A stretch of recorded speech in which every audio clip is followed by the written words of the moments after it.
No matter who you are, where you are, what your choices have been, and what karmic timelines and contracts you have journeyed, the light is calling for the reunification of all aspects of life in this realm now. It is calling for the cleansing of all polarities. It is calling for the rising of all sacred heart centers now. All are being summoned home to the greater light now.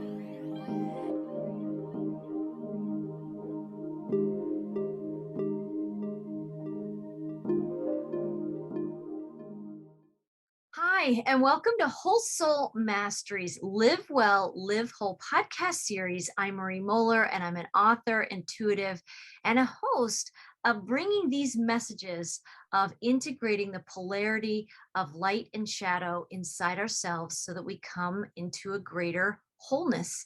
And I'm here today with Lisa DiTommaso. Did I say that right? Yes, you did. Oh, yay! You said it beautifully. Thank you. Yeah, thank you. Well, I want to welcome you and I want to thank you for joining me because these are like soul reunions for our listeners. I want to welcome our listeners to our podcast today. You know, when I meet and connect with people, especially when it's the first time, when it's a soul-centered connection, when our souls have led us to this intersection, it is more of a reunion than meeting for the first time, right? We're actually remembering each other, I think, a lot of the times in these connections. And I know that many of our listeners at Whole Soul Mastery and Frequency Writer and the messages that I bring, a lot of people know what we're talking about. They felt that with somebody else in their life. And it is a huge gift in this time where we're kind of at the end times of the separation cycle, where we think we don't know ourselves and we don't think we know each other. And everybody is a stranger. And we feel kind of like, maybe to extend it farther, I think we have been in a dark forest, a little bit lost. We've lost our way. And so anyway, it's delightful to connect with beautiful souls like you, Lisa. And we found each other through the messages that I post on YouTube. And then I went and found, you'd posted a comment, and I went and found your YouTube channel, which is Center Your Awareness.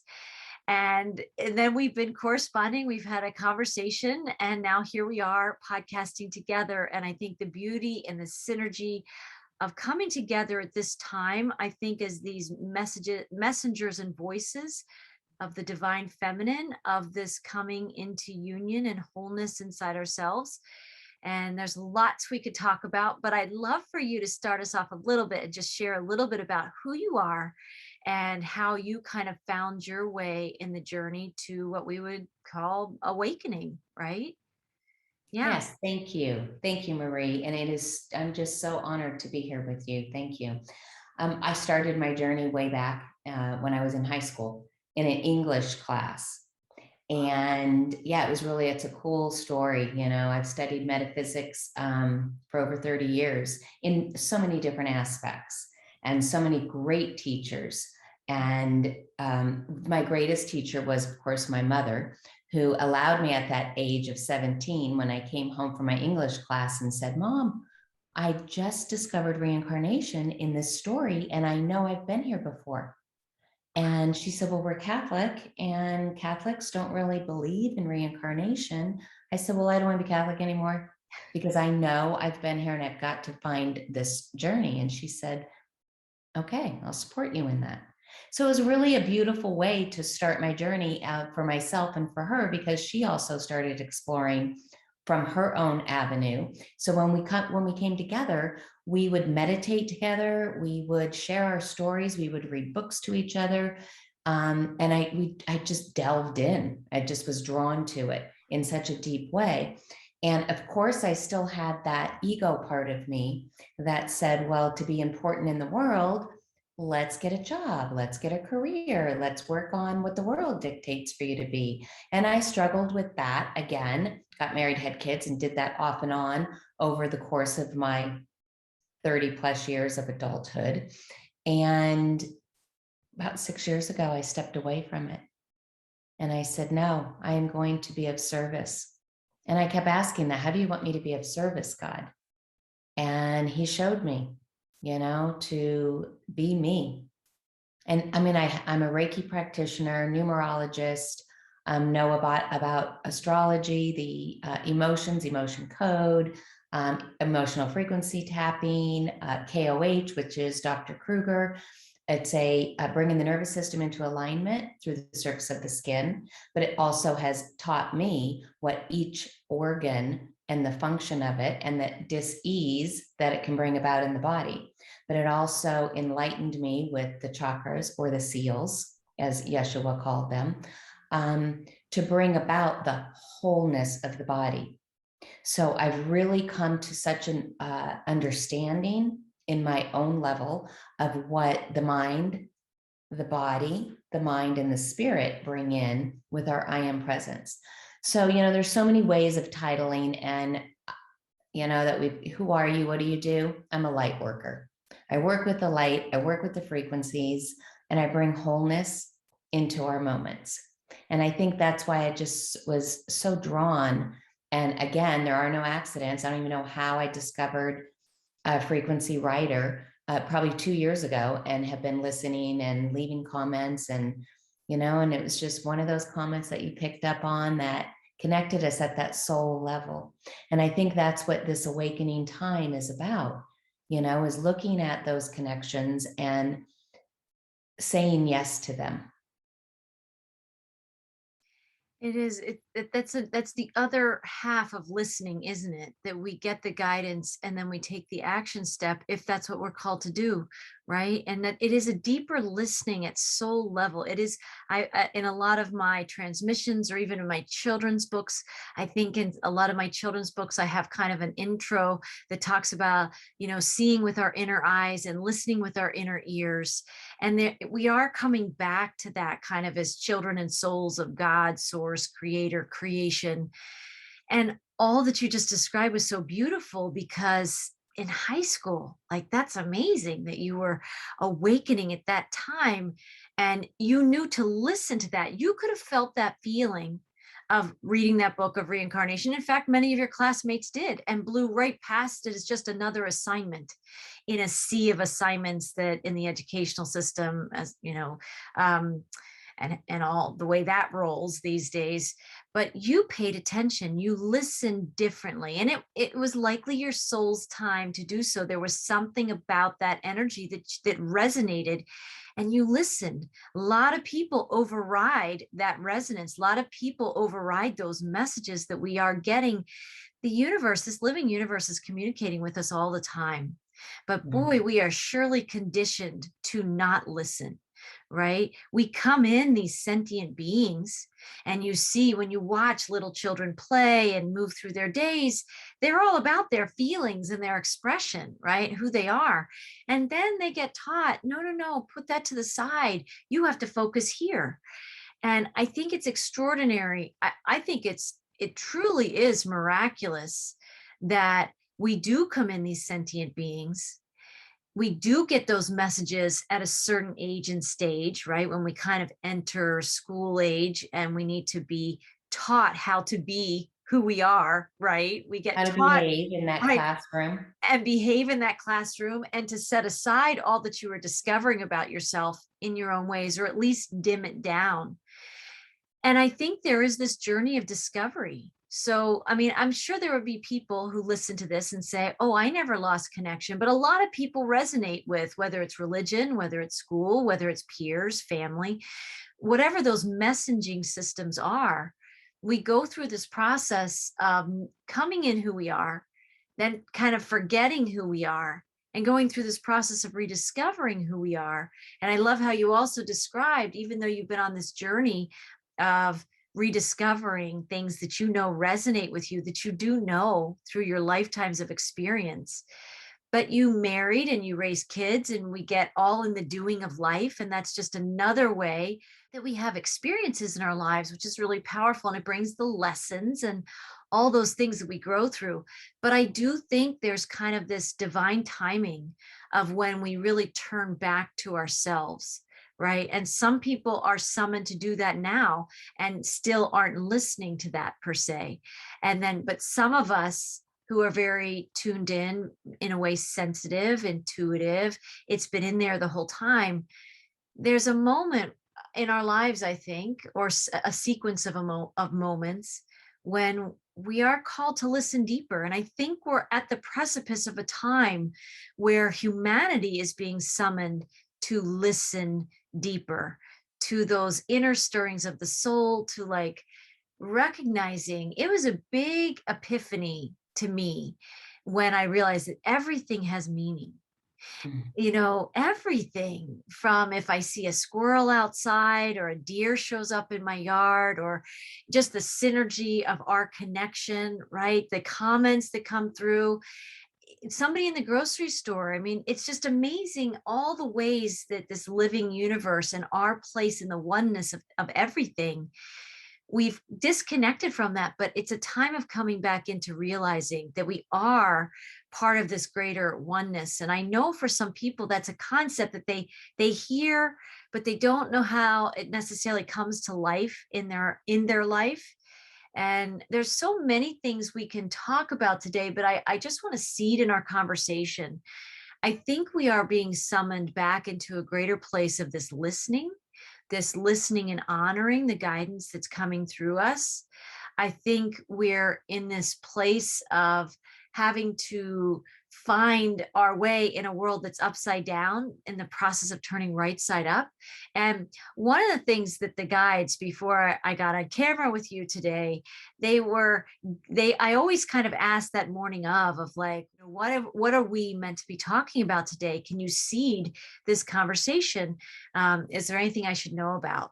And they gave me this energy and in a form of a question of how do we find and attune to the light in these times of darkness, stress, and overwhelm that many people are feeling, right? And it's a pretty big question. How do we find our light in the darkness? I mean, that's probably a centuries old question, but here we are. And I think I'd love to have you share maybe just some of the ways through the things, the modalities or the tools that you talked about that but how do you, like, just gut instinct, just like what's right here in your heart center right now?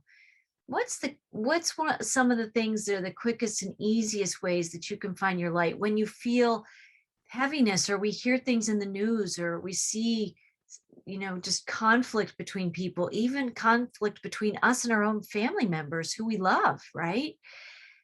How do we re-find and recenter into that light when we're feeling a heaviness in the darkness around us right now? Yeah, because we do live in that world of duality. Right. And that's what we find balance. And that balance comes from within us. And I feel for me in my journey that balance is holding that balance. Mm-hmm. And holding that for me is in the routine of the focus and discipline on what brings me that balance so that I don't feel the overwhelm. Because I can so easily get stressed when I have 5 things on my plate happening and I have to get them all done at the same time. So there is that overwhelm. And then I have the added energies of people in my life that don't live in the light like I do, or don't breathe it, or don't believe like I do. So it's bringing, again, harmony, which is part of balance. And I can't bring harmony to them, so I bring it through myself and within me. And I think that's where a lot of the confusion comes from in the separation, because we are taught that we are separate from each other. But I'm not separate from anybody. I am connected to all oneness. And when I have that within me, then I can illuminate that without of me. So therefore, everything around me isn't going to affect me in that stressor or in that overwhelming or in that darkness, because I don't breathe and live in that darkness. Is it there? Yes. My husband used to say, you keep your head up in the clouds. You got to come down. Well, Giraffe is my totem. And I say, that's why Giraffe is my totem, because Giraffe lifts me up so I can really overlook everything. I can see it all. I see the darkness. I see the overwhelming stressors, but I rise above it and I walk and live and breathe and stay up here, because this is what keeps me connected and this is what keeps me grounded. I keep my feet on the ground, but it all happens from within, and it's a practice. And the more I practice, the more I can deliver that to the world, to others, to my family, to friends, to clients, to sessions. And it's not a whole one answer. It's individualized, because where my light comes from within for myself is different than it is for you or for others. So it's honoring myself and respecting, focusing and disciplining within myself. Therefore, I can see that in you. Does that answer? Oh, it does. It's so beautiful. And I'm also just bathing in those giraffe energies, the giraffe totem energies. And, my most recent transmissions, the last two have been talking about this kind of bird's eye view, this eagle medicine. Same thing. It's like that bigger picture vision. But I love even more how you describe the giraffe, because its feet are on the ground and its head is above the clouds, where it's getting all the higher guidance and awareness that seeds us and anchors us in a kind of harmonious balance inside ourselves. And that is a lot of what goes on in the separation. If you're not tapping into that giraffe energy, if you're not having that bird's eye view and you're in the minutia of the separation and you think that that's all there is. So imagine when you just gave that example, you might have 5 things that all have to be done simultaneously. That's exactly when the stress and separation all go together, right? And when we get caught up in the minutia of our daily lives, that's how it's one of the ways that the 3D matrix, is a constant source of distraction from the source, right? And I think it's by design that this realm has created so many things, so many pulls on our attention. I don't even know when it was. I'm not a history buff, but whenever we left what's the word? There's a word for when we were farmers and we lived close to the earth, and I don't know, it's not necessarily being nomadic, but anyway, life was simpler then. You lived close to the earth. It was having water and food and raising families, and Maureen, Marie, let me just interrupt, because I think that's the perception of where we see it now. But when living during that time in those moments, yes, we don't know that. We don't know what that consciousness held. Right. Because at that time, they were seeking for more, which brought us to where we're at today. Right. So we've just evolved from that. It seems as if it was a simpler time. Right. However, it possibly could have been a harder time, more hardships, more ailments, more dis-ease, discomforts. And we've evolved from that. And where we're at now, especially after 2012, and we're mirrored with 2021 right now, this was a magical year. And this year amplified and accelerated us. And we are in what I've heard, the quickening. And this quickening is bringing us to that awareness that technology serves a great purpose. But because of our 3D mindset and in that matrix of that separation, we bring in the falseness of the competition, what you're doing. We're posting the shiny, golden, perfect apple. But we didn't turn it to the other side to see where it's bitten out of, or where the worm went, or where it fell and it's bruised, because that's the truth of the wholeness of the apple.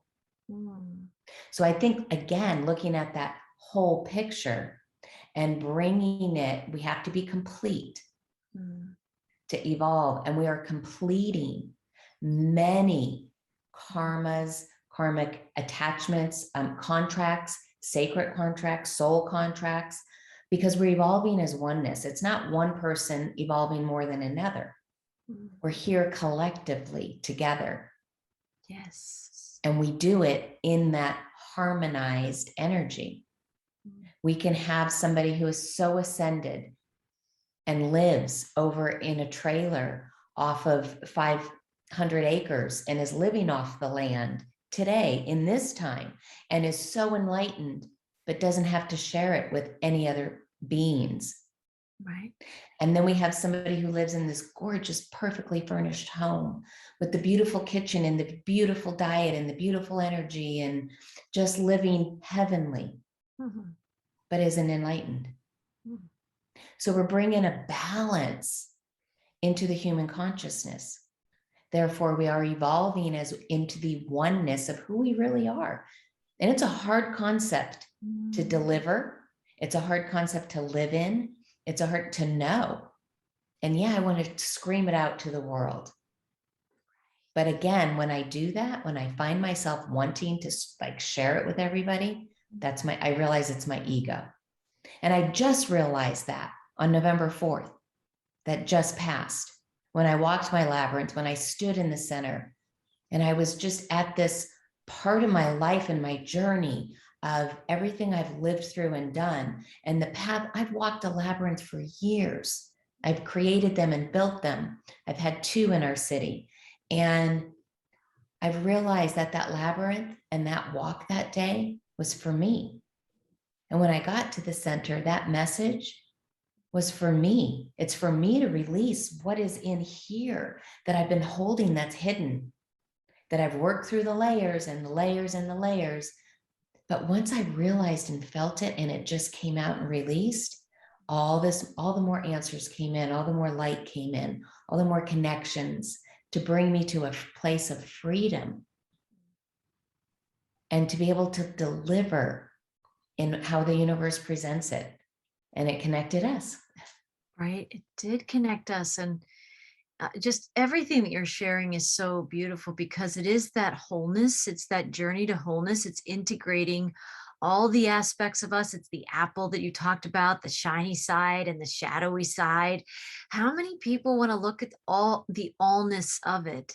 But and at the same time, how liberating it is. Also, when you talked about walking your labyrinth, I've never felt a labyrinth this way, but I also felt as if the labyrinth could represent kind of a lotus, but like an onion. And when you walk the labyrinth, anybody who's done that, it's like the layers of us come up. And when we get to the center, which is in a labyrinth, it's also like the heart, the sweet spot of the onion.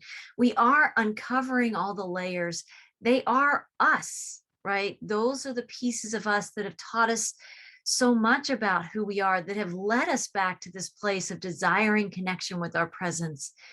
And so much of what you just shared is echoed in the things that the guides have shown me in many readings, but I think in some transmissions too, that our frequency is our purpose. Our presence is our purpose. Our purpose is presence when we're present with the frequencies and the divinity that we are. And that can, the layers of that onion can show itself in many ways in our lives. And we can spend whole lifetimes racing towards this thing that we think that is way outside ourselves because we have to get to this destination. And the truth is being willing to be present with the layers of us as they come up and have the epiphanies that you had. It's so soul nourishing and liberating, right? When you had that just November 4th, you're talking November 4th, 2021, which was what? This is the 8th. This is 4 days ago. 4 days ago, the new moon. Yeah. And I think in our world and how we've been taught and how we've been evolving and raised in this, it's in our DNA. And there's, it's in our bones, it's in our blood, it's who we are, you know, and it's that how we listen to our parents, to our teachers, to our preachers, you know, to the world and how we believe we're supposed to be, you know, and whether there's truth or falseness in it. But when we get that feeling of darkness and overwhelm, there is a calling to pay attention and listen to and go within the stillness within the silence, because that's where the light is. That's where we see the light and know it. So walking the labyrinth has taught me that. And that's where I align with center your awareness, because I didn't know my awareness until I was in the center of my being. Because there's a lot of awareness out there, and there's a lot of truths, and there's a lot of beliefs. But it's when we know who we are and what that belief is, where our sovereignty is. And I know you talked a lot about sovereignty and finding the sovereign being within us, you know, and I learned that from you. And then I bring that into myself, into my center, and I ask, what is my sovereignty? Where am I centered in that? And where do I present that in my relationships and in my life and in my world? That's how we bring peace. That's how I step away from being overwhelmed and stressed. All right, I'm stressed. What is creating the stressors and triggering that in me? What am I misaligned with? Where am I not in my center? Is it my mind? Is it my body? Is it my feelings? Is it because I haven't given myself the 5 minutes that I need to pause and say, oh, sometimes I go to the bathroom, because who's going to bother you in there? I just close the door and lock it, right? I got to be in here for, am I going? Yeah, I'm going to the bathroom, but I'm centering, you know, and we need that. And we're not taught that. And that is where the separation continues. But when we find that centeredness, that connectedness, we're not separated from ourselves. Therefore, we're not separated from each other. And, you know, in 2020, when they said 6 feet apart, I said, yes, because our aura is 5 feet apart. And I don't want your aura to contaminate my aura, because I'm working on cleansing mine right now. You know, and I was so enlightened with so many messages during that year from so many great teachers like you yourself, you know, and that's how we share in the world. And that's how we create the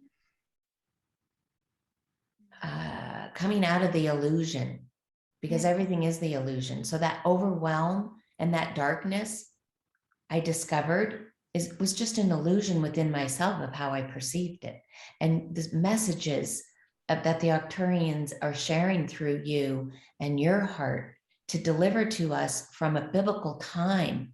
Yes. That was delivered then, but there was distortions that came in and taught us differently through a separated way. We are uniting and remembering that there's a truth and a light to those biblical stories. Yes. And we are leveling up. Ooh, I like that. I just had chills like all over. Good. We are leveling up. We are. And we're doing it together. And you know, you just deliver such a beautiful message for all of us, because we know those biblical times. We know, we've studied them. We know them in all of our religions and all of our beliefs, you know, and now we're bringing it to a new level so that our children will know it, and their children, and their, because that's what it's about. It's about the children. Yes. They're the ones that are going to bring it for the future. Right. Exactly. And when we're aware and conscious enough to let these seeds germinate and grow, and we water them. I love what you talk about of finding that stillness in your day.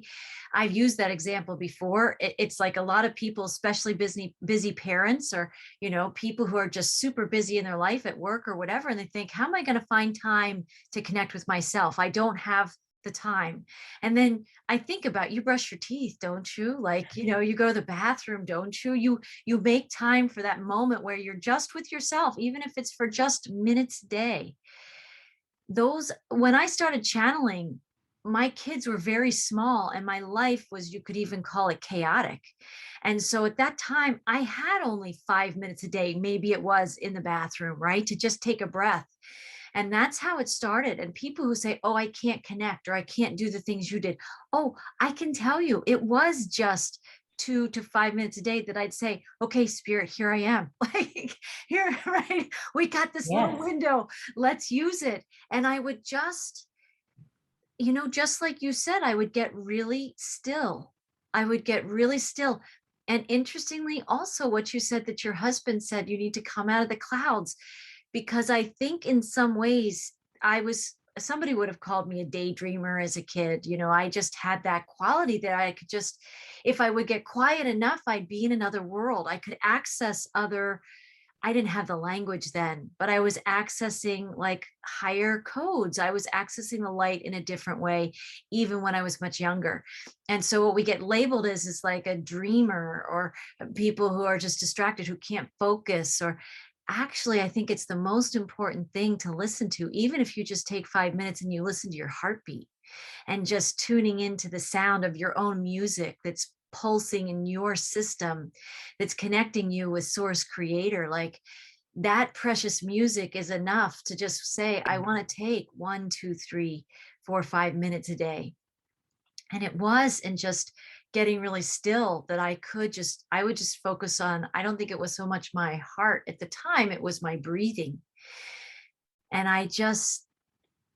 it's so beautiful to breathe. And over time, to breathe consciously in this way, it is what steps us outside of the rat race of linear time and all the things that are distractionary, right? To really feel what's real and true inside ourselves, which is our soul presence that is infinite and eternal and whole. And it sees much bigger picture vision, like the giraffe, right? Who's grounded, but also breathing divine prana. That's what I see. The giraffe is breathing that divine prana. And I know that there are people who will be listening to our conversation today, and they sure wish they can they're just underneath that cloud cover, and it's stormy and it's overwhelming. And what would you say then? I would say to honor that moment that we're talking about first thing in the morning, right before we open our eyes, because we're awake before we open our eyes. And in that moment, 60 seconds is a long time. And, it's that honoring of, ooh, I'm awake. I go through a whole morning routine before I even open my eyes. And it could be anywhere from 2 minutes to 40 minutes. I don't put a time on it, and there are some mornings where it is 2 minutes, and there are some mornings where it's more than that. So I think it's in that moment when, before I open my eyes, that I'm honoring and connecting with my heart and who I am, and here I am beginning my day. I have a fresh new start today. I don't have to bring yesterday into today, or whatever that baggage was. Did I resolve it, or do I have to work on it today? And it depends on what day it is. Like I said, my 2-minute days are, wow, I get to get up and go be with my grandkids today. That's always an energizing excitement in me. So I quickly go through my boom, and then I get out of bed, and go on. But there's other days that I'm granted to lay there for that extra moment and that extra time to connect before I open my eyes, and I say, thank you, thank you, thank you. How can I be of service today? Where am I going to share your light, your gifts through me? Because I know for my belief that there's a greater source energy that connects in through me to be me, to deliver this. And that's why I feel like, I'm not separated from anybody else. I'm not better than anybody else. We all wake up in the morning and we have a choice of what we're going to feel before we even open our eyes.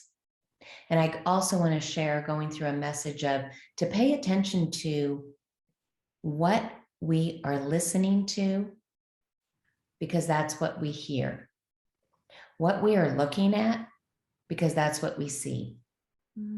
What we are speaking, because that is our truth. And what are we caught in? That is pulling us out of our center. And it takes that divine moment in the morning, whether it's a minute, 2 minutes. I know there's so many busy women, so many busy men and life is changing for all of us. It's not one person is struggling more than another, but what can we do to help the struggle of it so we can all be in the light? Exactly. It is so beautiful when we have, like, when I'm bathing in your words, your awareness, your practices, the things we do to connect with the deeper parts of ourselves. I'm going to echo exactly what you were saying, is that people could think, oh, I don't have time. But it's amazing how that 2 minutes of time stretches through your entire day and sets the whole day on course to be of this higher frequency, as if you are that giraffe walking through your day, the whole day breathing a prana. When you miss it, it's like, I don't know. I mean, I love turtles or something, but it's like you're way down here on the ground, disconnected from that beautiful prana and feeling like you have to negotiate and navigate everything and you're on your own, right? And that's people pushing through life and pushing through messages that are coming in right and left, but people don't even have time to receive the messages. When you take that it's a very rich, nourishing 2 minutes. And I know that many of our listeners can identify with this feeling, because many people do have some kind of spiritual practice. I find the same thing. If I have the consciousness, and you make it a practice to have the consciousness that before you open your eyes, because you do feel yourself coming to consciousness before you rise, and again before you fall asleep. It's the same kind of thing. It's that other opportunity to be grateful, to be thankful for the gifts of what was shown to you that day, whether it was heavy, whether it was light. You're all of it. You're all that is a part of you that is trying to come home into integration. And when we can consciously bring that into integration ourselves in the morning and at night, that's why I like pairing these things with something I'm already doing. I'm already knowing that I am going to go to sleep at night. So I will be with myself at night. And I already know that I'm rising. So I don't have to make time for that. I'm the one who's there, who's waking up. Same thing with brushing your teeth. I mean, we typically don't brush each other's teeth. We brush our own teeth. So when you're doing those things with yourself, those are the moments that you can have these 1 minute meditations, check-ins, feeling your heart, going into a place of stillness. And people who are busy in very busy careers and work lives, whether you're a teacher and you're, working with kids in a classroom, but gosh, that teacher that takes that 1 minute, one of my kids had a teacher who had been teaching for like 30 years, so had known a different kind of teaching even than the teaching, that we see today in many ways. And she incorporated meditation into the kids' days, and she would have them take just a few minutes. And she also made time every day. I think they had like a tiny little garden, maybe a couple little flowers or something outside, but she also, in that time of the meditation that she would, and it wasn't long, it was just this little bit of time, but boy, it centered those kids in that classroom in a way that kids just very often are not getting that, receiving those messages and having that modeled. So something miraculous happens when I love the giraffe. I hadn't thought about that. Like you said, seeing above the clouds, because those clouds represent the separation to me. That's the haze of the filter that affects our perceptions of who we are. But if we can peek and poke through the clouds and breathe that divine prana, our world, our perception is different. Our presence is different. We show up more holistically in those perceptions. Mm-hmm. And it's just easier to maintain a kind of balance, even if you have some discordant energy, frenetically bouncing through your day. We're not saying that there isn't these challenges, the static in our field or in the collective field right now. But when you have made time for that prana, or say you missed your check-in in the morning, say you didn't take that time, and the day is just running away with itself. It's just like a runaway train. Oh my gosh. And this thing and this thing and this thing. And the more you focus on the things that aren't going well, the more that train seems to be headed towards more of a train wreck. It's amazing. You could stop and center at any moment and just breathe, right? You can just get yourself to a place of stillness where you're outside of linear time.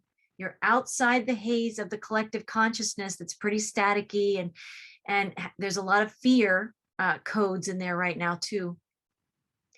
And there's something inside you that knows what's true, that like there's a remedy for every situation. Everything that's happening in my life that is really uncomfortable right now. Oh, I'm just going to breathe this harmony. That's what we're doing in prana. It's like harmonious prana, we're breathing in the harmony, and then we're embodying that. And for maybe the rest of our day, or even just another hour, we might be able to carry that frequency with us. And if we start slipping, because more things come in, you take another conscious breath. You step outside of linear time again, right? And it's a gift you give yourself first. And then that is a gift that does impact people around you, right? People often think that, and I want to hear what you want to say in response to that, but I know that so many people are saying, what can I do? How can I serve? But the focus is so much out there. There is this awareness that when we are not nourished as, fully and holistically as we know we can be, when we're not taking those steps, then, we're bringing all of us, which can be imbalance and balance, to every situation. So we're bringing all of that. But if we harmonize with that oneness and that unity and that ease and that peace, right, that's in the breath, then that more holistically is what we're bringing to the experience or whatever's going on, even if we don't speak, even if it's just our presence and we're present somewhere where there's discord. Oh, there's the harmony. It's in us, right? It's powerful. I really like the way what you shared about the teacher who brought that in, because that's how we learn, is from our teachers. Right. So I wasn't taught from my teachers to meditate. I was taught to pray. So I was taught a discipline of prayer. My mother also, on Monday nights, we had a family night, and my request was always, it was called a zilch. And she would take the plastic that I think it was 6-pack soda cans or something. Oh, yes. And she would ask the people at church to save them. And so she would cut them into this long line, and she would pin the end over to a hanger, a wire hanger, and hang it from the air conditioning vent. And then on the table, she put a pie tin with water in it. So she would light this plastic, but she would place, all the lights would be out at night, and she would play, of course, meditative music. And when you light it, it would burn down, and it would make this sound that was this zzz, and then it would hit the water and go spsh. And it was beautiful. And I was young, I was probably 10 years old. And that was like my favorite thing to do. And so when it was my turn to pick, because there was 5 siblings, so that was always what I'd pick. And because going to school and teaching that, and that our teachers I was in the school district for years, and I bless all those teachers, because I really wanted to be a teacher until I became an aide and discovered it was difficult. Yes. And it is not my forte. And I bless teachers every day and especially during this time of such, again, turn up, but I really would hope that in our future, that discipline of beginning the class time with that breath and unity coming together. And I do see in the future that some sort of Reiki teaching could be brought into the high school level, possibly a senior level, as an opportunity or an option of all the other stuff that children are learning, that are there because they've been there. But how do we change such a big system? And that's why we bring in the astrology part of it. How do we change this big system? Well, it's taking place right now. It is changing. We are supporting the change within us, so within the systems. Right. And it's, again, is it overwhelming? Yes. Is it stressful? Yes. These are stressful times. They are overwhelming times, but it's all in how we view that and how we feel about that. So how are we going to pause? And each time you and I share something, we like come back to this, like this beautiful stillness, I think is just in this space between us, but connecting us in this oneness. And it's amazing how we can have this like stream of things that are coming through our hearts in this conversation. And then there's this like breath. There's this breath where we integrate what we each said, right? And then the next, it's like tag, you're it. And then the next, you or I stream again. And it's almost like that's how life was in the golden ages, right? In other times where we have been able to embody this higher consciousness in physical form, this didn't even need to be taught because this is the way things were. We were so unified, we were so connected. I'm sure in that day, if they were hearing talk of like predictions or prophetic forecasts that we were going to be separated one day and we weren't going to remember who we were, they were probably like, what? Like, how is that even possible? Right? Because the living breath is everything. It's the infinite intelligence, it's our life force, it's the very foundations of what our all of our systems were based on, right? And our civilizations. And then here we are thinking, how do we get back to that place that seems so unreal or unattainable? And yet these are the cycles of spiritual evolution. I mean, that's why that big picture vision can really help, because when you're in it and you're like, this is a disaster, we'll never come back from this. This is that kind of impossible speak, right? It would be impossible. Somebody might be feeling that right now, listening to us talking about these stillness points, these still points in our day, or connecting in this way. It's just a level of perception beyond what you're perceiving, that there is this union that is who we are. And we do have to learn some tools. Sometimes you have to bounce into a podcast like this to hear people just modeling those teachers in this way. We're teachers right now, right? We are messengers that this is possible for everyone. And no, not every child is getting this in their classrooms. And we won't have to get into the pandemic and things and the masks, but whole different messages often being shared in today's educational system right now, and these very impressionable young minds, right? Whereas when my kids were younger, and your kids, I'd imagine, were younger, it was very powerful to have this teacher that was teaching meditation and breath. And it was not a long thing in their day. Remember, this was like first graders. Okay. So, everything were little doses of a lot of things in their day, but it was a critical dose, just like what you're talking about with that 2 minutes, whether it's 5 minutes or 10 minutes. And if people see my transmissions, we all have our gifts. That's just the way spirit pours through mine. It was in making time for that 2 to 5 minutes a day, because that's all I had, to receive words. That's what it was. It was a couple of words at a time. It wasn't full sentences even. It was just like a little dose of like, I saw a feather, it was very exciting.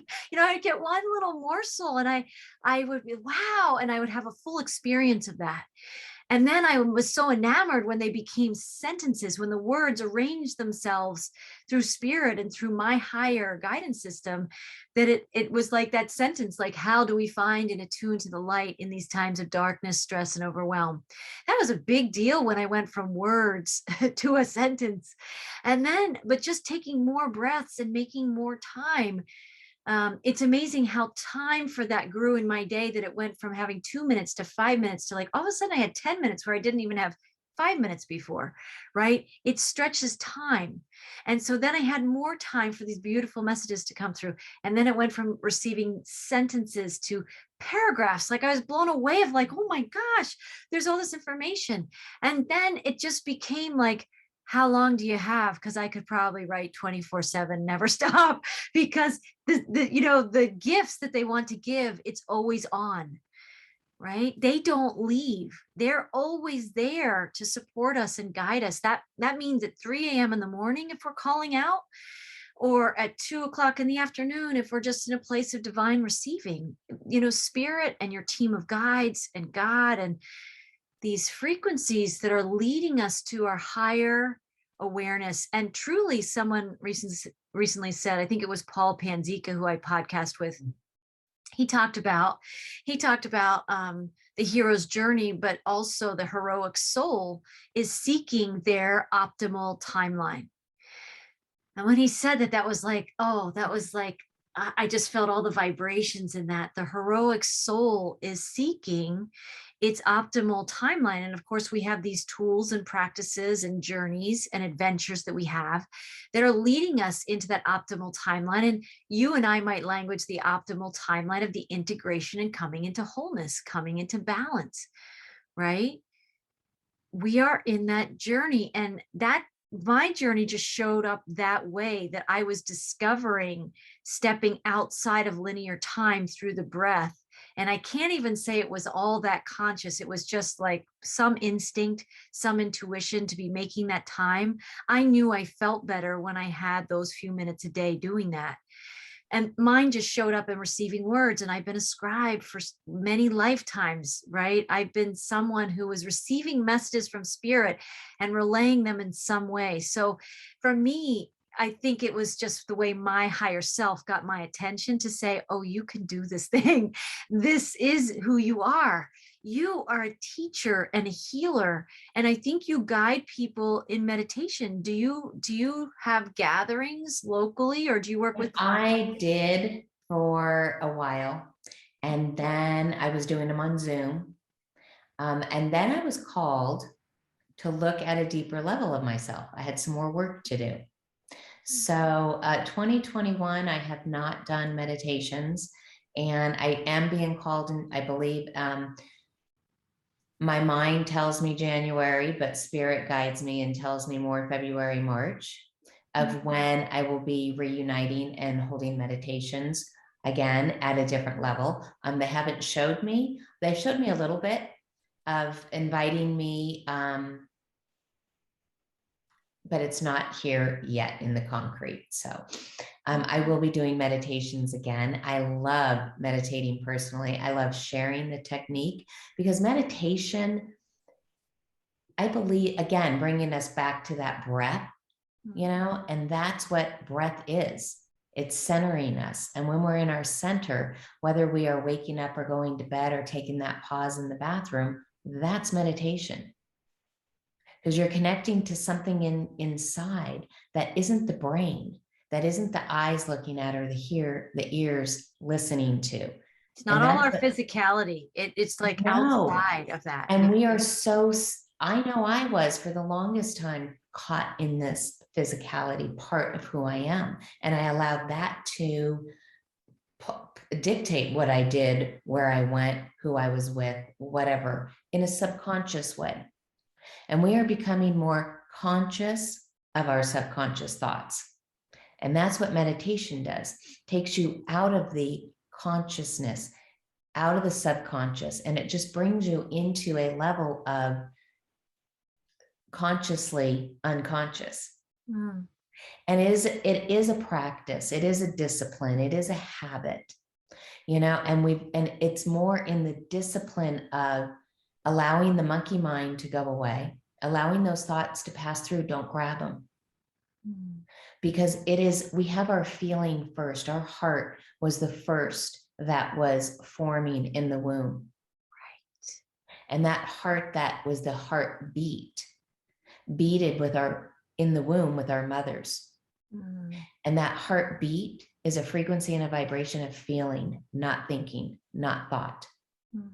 So we have a feeling, and then we identify the feeling with a thought. Hence our emotional body, the emotion. And it is energy, energy dash motion, energy in motion. And we are energy beings, and it is our feelings and it is our thoughts. And that's where meditation brings us into, and there's many different forms of meditation, but just again, centering to the breath and the stillness and the silence, so we can calm the waves of the emotions, so we can get into the feeling, we can get beyond the thought. Again, when we don't do that, we can so easily get into the sense of overwhelming and stressors and disconnection. Right. In the duality, because that's the game. right? That's the duality game we're in, that if we're not breathing in this way and gifting this to ourselves and in that place of divine receiving of what's real and true and the oneness of it all, which again guides our perception throughout our days, then we do get swept up in the storms. We can get easily swept up because this matrix, it's just by its nature, has an abundance. If there's lack consciousness in this realm, oh no, there's an abundance of stress opportunities. That's the bank that's here. That's the bank account of abundance that we have here in the 3D, right? Yes. Oh, and here's your stressor, and here's your stressor. And I think they're triggers. I think the word is triggers, because it all comes from within us, right? Judgment comes from within us. Right. That, you know, if we judge something good or bad, or pretty or not, or worthy or unworthy, you know, that's coming from within us, and it's coming from our mind. It's not coming from our heart. We're not born to feel, but then we start to see and hear and connect with, but we're really separated from. And so this confusion. And as you were speaking, what came through was we were gifted. We just came through a 25,000 year cycle. Right. How do we even pick up? We live for a lifespan of 80 to 100 years, you know, and back with the Essenes, when they were, you know, when the Essenes lived for 638 years, we couldn't concept that because we didn't know what that reincarnation of life was. So we were gifted 25,000 years of separation. It was a gift. Yes. Because now we get to experience, according to, I believe it was Buddha, 1,000 years of peace. And we're just beginning that. We're in the first breath of what 1,000 years of peace is going to bring to the conscious awareness. So that's where meditation comes in. It doesn't matter if you can meditate and sit there and hold. It's what you're holding for yourself in that moment of meditation. Any guide can guide you through a guided meditation, or even a sleeping to get you to sleep meditation. But it's up to that part, your center of who you are, of where you're going to bring that. What level are you going to allow yourself to expand to into that awareness? Because there's a lot out here. Right. You know, and sometimes I got to pull myself back because it's like, wait, I can't do that. That's not for me. It's for many, but it's not. This is what I can do, you know, and it's knowing self.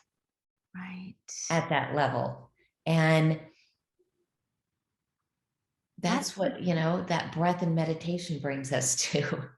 I love several things I just wanted to say is that first breath of those new 1,000 years of peace, right?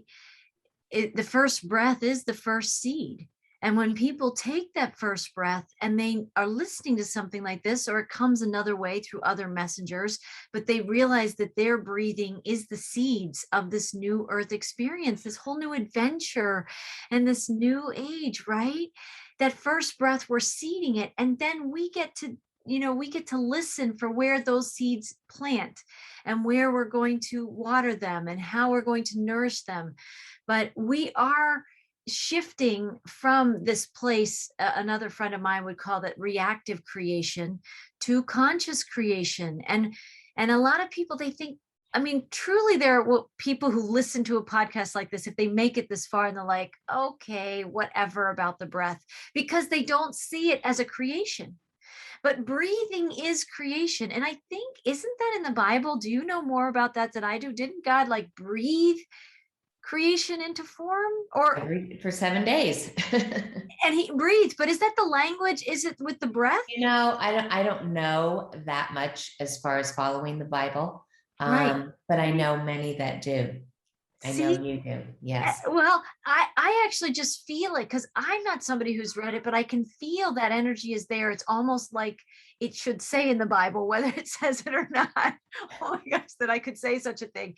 But that God breathed the world into being. That's what I feel. They keep showing me breath is creation. And when every breath we take and we're conscious of, that breath is a seed.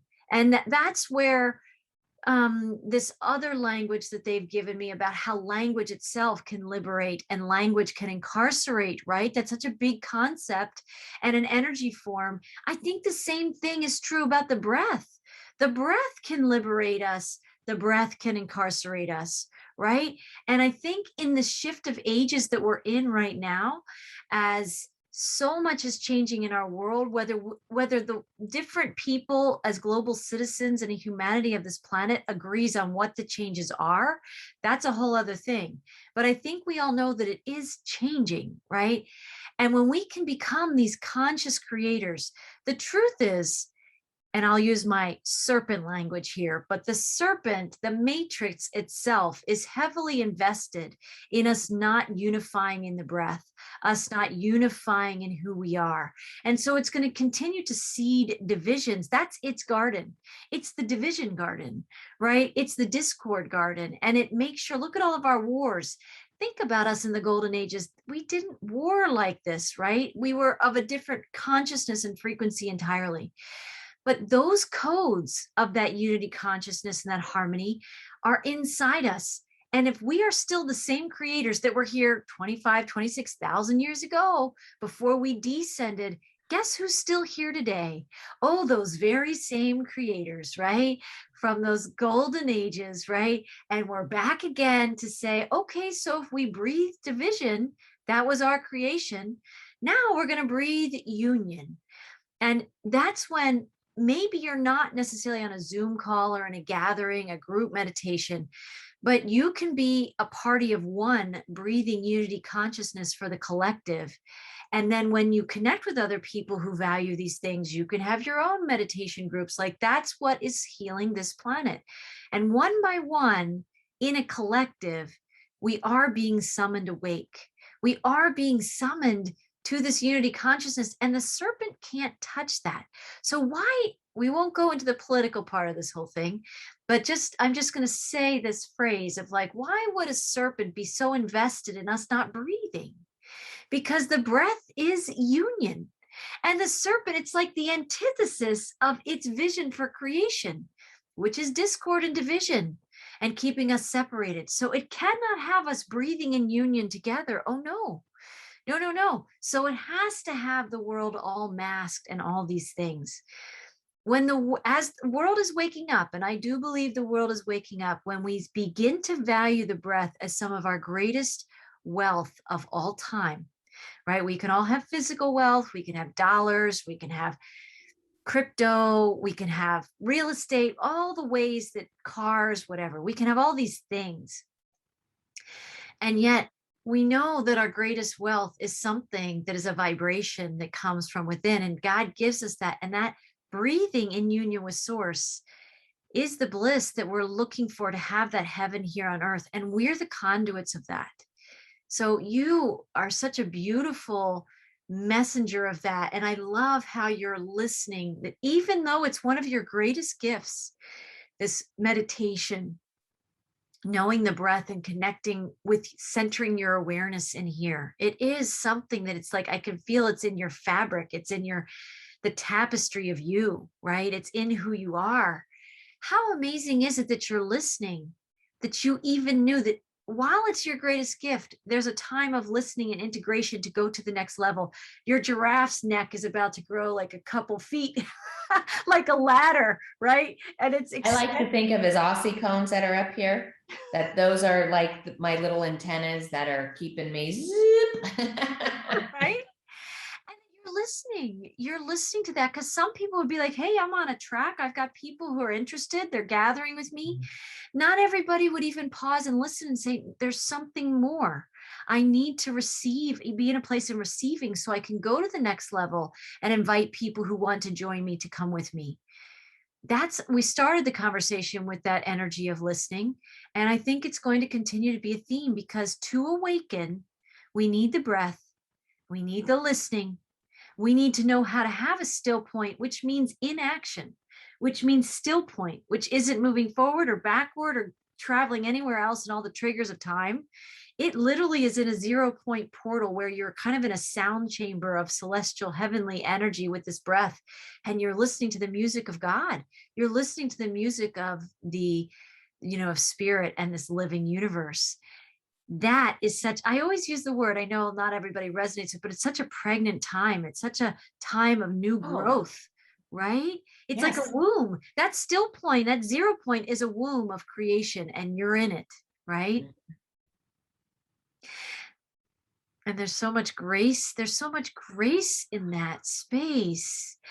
And I did say to a friend of mine, I think I called it a hammock of grace. Like we're cradled in grace in that, those still points that we gift to ourselves.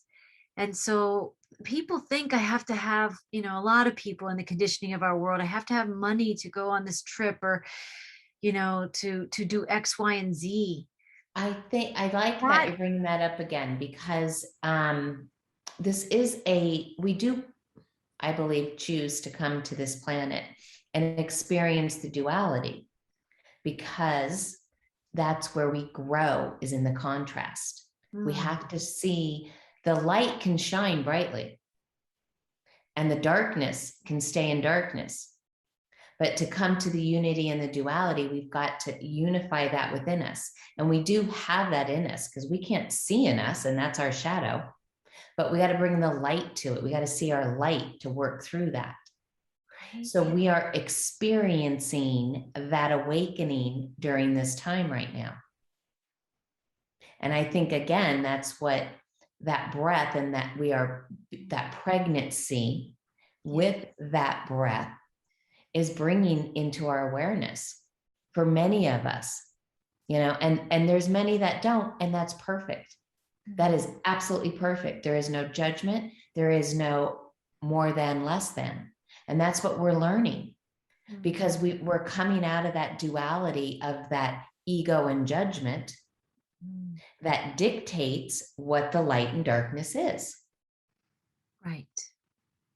So and I love your transmissions with your going back to the biblical stories, because you're bringing it out of that judgment, ego mindset that we've been in for 25,000 years. Not that it's not to go away, because it's important, but you're bringing it to a new light. It is coming to a new light. That is the pregnancy, the breath. It is, right? I was just feeling, I love how this is so beautiful. I mean, this is what soul reunions do when we connect on this level. It's so easy, and it's just right here, because we already know, even if we don't think we know, it's all inside us. And yes, I wanted to say that I was feeling that, and I never felt it this way before, but breath and awareness, breath plus awareness is conception. Yes. That is conception. That's the conscious creator inside us. When we bring our breath into our heart's awareness, we conceive energy, beautiful. Right? Support, new ideas, all the seeds for this new earth. Like that is, and no wonder, I guess, pregnancy is coming in here, because maybe, regardless of gender, maybe we're all designed right now to be pregnant with this awareness and with this breath. And isn't that a contrast, talking about the contrast from the 3D matrix that would keep teaching us that we don't have what we need, and whatever we need itself is coming from a place of lack, that it's all outside of us, right? And that we'll never truly attain it, and you can never have enough. But God is saying, no, I gave you. It's almost like this cross of conception, this compass inside us, the breath coming through our chakra pillar, and the awareness that we have in our heart center. And in that intersection, you have conception, right? And we're starting to move in that we all are. And I think that's the balance also, because sometimes it's like this. Yes. Right. So it just, and sometimes it's just here, and we suppress what is really here from coming in this alignment. That's a whole nother we should have another conversation about that. I would love because that feels fabulous. Well, I think we seeded a lot of beautiful things in this connection today. I think so much of what these podcasts do, and certainly the transmissions from the Arcturians and the guides.